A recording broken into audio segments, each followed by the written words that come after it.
Give me a few minutes and I'll show you exactly how we helped generate this brand over $1.3 million in just 30 days. But this isn't your typical email marketing strategy. In fact, after working with hundreds of e-commerce brands, I found that most of them don't even know what it is. Yet, I've used it to help brands like this generate millions of dollars in a single month. And in this video, I'm going to break down exactly how I did it, from campaigns we sent out to the flows we built, and quite literally everything in between. This way, you'll know exactly how to do the same. But before we dive into all that, you need to understand what the strategy is and why it's so powerful. Because a ton of e-commerce brands are leaving millions on the table by ignoring it, yet the ones doing 7 figures in a single month are running it over and over again. It's called the product drop strategy, and it's one of the most powerful ways to bring in revenue from your email list. Now, the way it works is simple. You take a new product, a limited edition release, or even a restocked item, and instead of just launching it quietly or adding it to your store without any sort of anticipation, you build anticipation around it. This means creating urgency. When it finally drops, it feels like a special event. When done right, this takes customers who would usually be tire kickers or ignore your campaigns entirely, turning into raving fans because you're concentrating buyer behavior into a short window instead of trying to encourage a trickle of sales over a very long period of time. Now, for context, the brand here sells natural skincare, and they already had a solid audience and a product line before this. The only problem was that their entire email marketing system was a mess. They had no consistent sending schedule. Their segmentation was weak and their flows were consistently underperforming. So before we even thought of implementing a strategy like the product drop, we had to fix their foundation, because without it, there was no guarantee that people would even receive the emails we planned on sending out or go through their purchase in the first place. And here's how we did it. So jumping into their account, right here we have their sign up form. Now, since then, we've transitioned over to Aaliyah, which by far is a much better platform. But even when we were using Klaviyo signup forms through the entirety of last year, what you were noticing is we're still getting above a 10% opt-in rate, which is phenomenal. The average signup form is anywhere from 3 to 5% in opt-in rate. This one was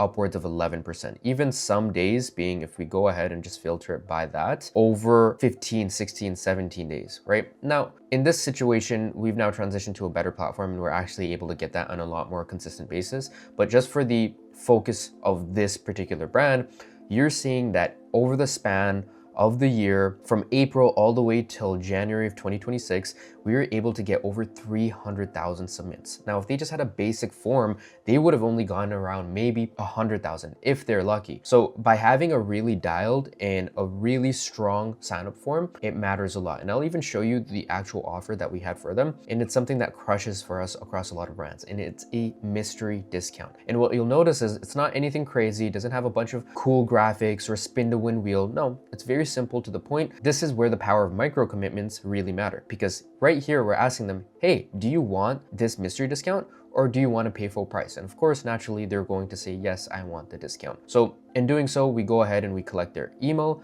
as well as their SMS. So it's very important. And we also mentioned the offer that they end up getting. And the most important thing is the success. We give them the discount code in the success. Now, once again, this is a bit of an older form, and just for the client's confidentiality, I'm not going to show the new one, but by all means, when you're using a newer platform like Aaliyah, where they have a lot more cooler things involved, you're able to get a lot higher of an opt-in rate. So as you can see, in the last 12 months, they've done just under $10 million. So right around 9.8.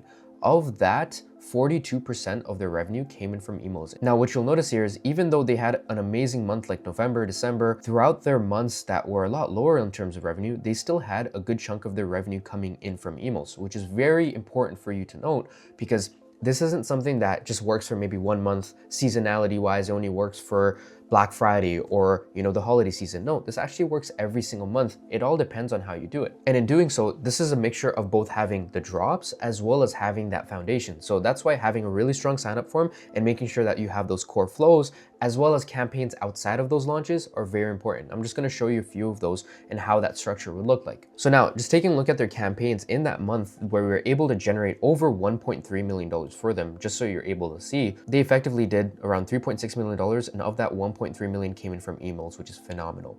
Now, if you take a look at their campaign strategy that we were doing for them, we're not just sending out drop emails or launches and different things like that. No, we actually have everything in between. Ditch the consistent reapply habit. final chance before they're gone. Naturally, these ones that are a lot higher revenue, they have messaging surrounding launches and drops and even various sale incentives. But the most important thing is the emails that are in between are very, very important. So if we're not sending out emails that aren't including any sort of educational content or content that actually matters to these customers, and it's only a launch or a sale or a discount, then the customers will eventually not care about the brand because they're waiting for a next discount. They don't care about any sort of information. In doing so, when we send out informational emails, what we end up getting are lower revenue launches like these ones right here. Like this campaign only did around 7.5K. This one only did about $9,000. So when we do gear them up for a launch, they're going ahead and doing 24,000, 15,000, 25,000, 17,000. So sometimes in order to do these major large amounts in terms of revenue from a single campaign, you need to make sure that you're sending out educational content in between that isn't meant to drive revenue, but is meant for customers to open. Now, going back here, like I mentioned, they did $1.3 million in revenue, which is absolutely amazing. You can see the split between that is majority is from flows. So that's why I say foundations matter a lot. While we do have a minority from campaigns, but those campaigns still make up a really good chunk in revenue. As you can see, these are the flows that are performing the best for them.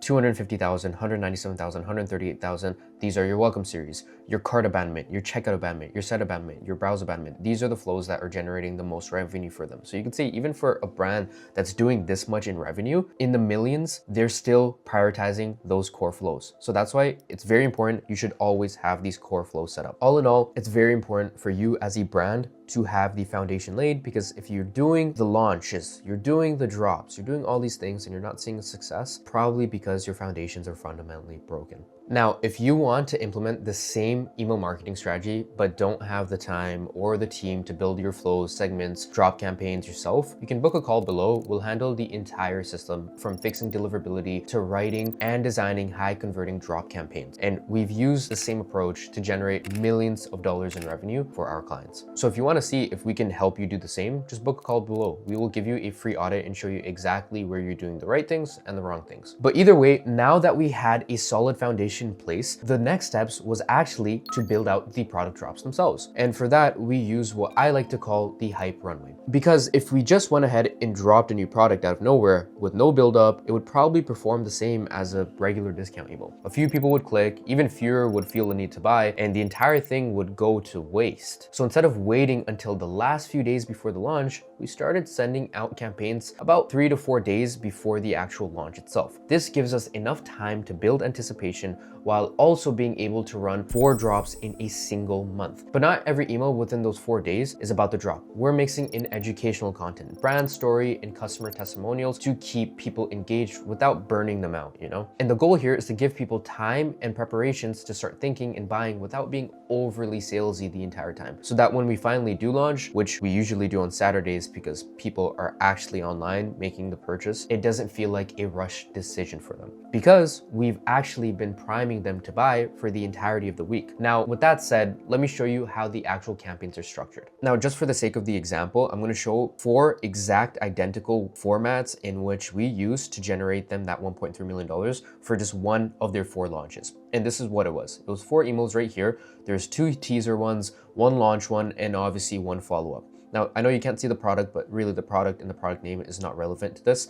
All that matters is what you're doing. So the most important thing right here is the official launch date, what the product actually is, as well as the follow-up 24 hours before the actual launch. So this one, say we're launching on a Saturday or Sunday, right? Which is the best possible times for us to do launches. It's when brands will send out a lot of emails, of course, but more importantly, it's when customers, they're not working, they're not on their job, they're not doing anything that's preoccupying them. Maybe they're out with some friends, but at least they have the free time to make purchases. So naturally for this brand, we sent out maybe this email on a Thursday. And then we sent this 24 hours before launch one on a Saturday. And then the actual launch was on a Sunday right here. This is what the email looked like. Now, as you can see here, we're not just showing them what the product is, we're actually giving them benefits, why everyone actually wants to use it, use cases, multiple scenarios, right? This is where the main issue lies with a lot of brands when they do launches. They're just going ahead and they're shoving it down their customers' throats. That's just not the case. That's not how you're supposed to do it.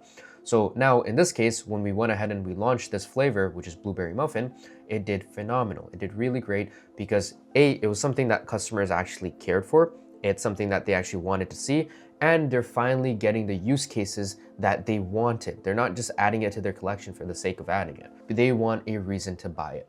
So this is the structure that we followed, and I always recommend to follow the same 4 email format. Sometimes you can do 5 emails with 3 hype emails, 1 launch, 1 follow-up. Sometimes you can do 6 or 7. Whatever it is, find your sweet spot in between. For us, after doing this for many, many months, 2 to 3 launches per month, this was our sweet spot. 2 hype emails, 1 launch, and 1 follow-up. And as I showed previously in the other screen recording, each one of those emails were responsible to do upwards of $20,000 to $30,000 in sales per email, which is massive. Across the drop alone, we were doing anywhere from $100,000 to $200,000 per launch. With 4 of those, easily, that's how we were able to get upwards of $400,000 just coming in from campaigns. And that's not even including the spillover that went over to the flows. So that's exactly how we used our product drop strategy to generate over $1.3 million in just 30 days. Now, if you'd like to implement the same system on your own brand without spending weeks trying to learn how to build your foundations first and then create these campaigns yourself, you can literally just book a call using the link below. We've helped hundreds of brands turn their email marketing into consistent revenue streams using the same processes we covered in this video. So naturally, if you want to see if we can help your brand out, just book a call below. However, if you still want to try this strategy yourself, you can watch this video next. I go over the core flows that every brand needs to start generating revenue on autopilot and how to implement them for your brand. I'll see you there.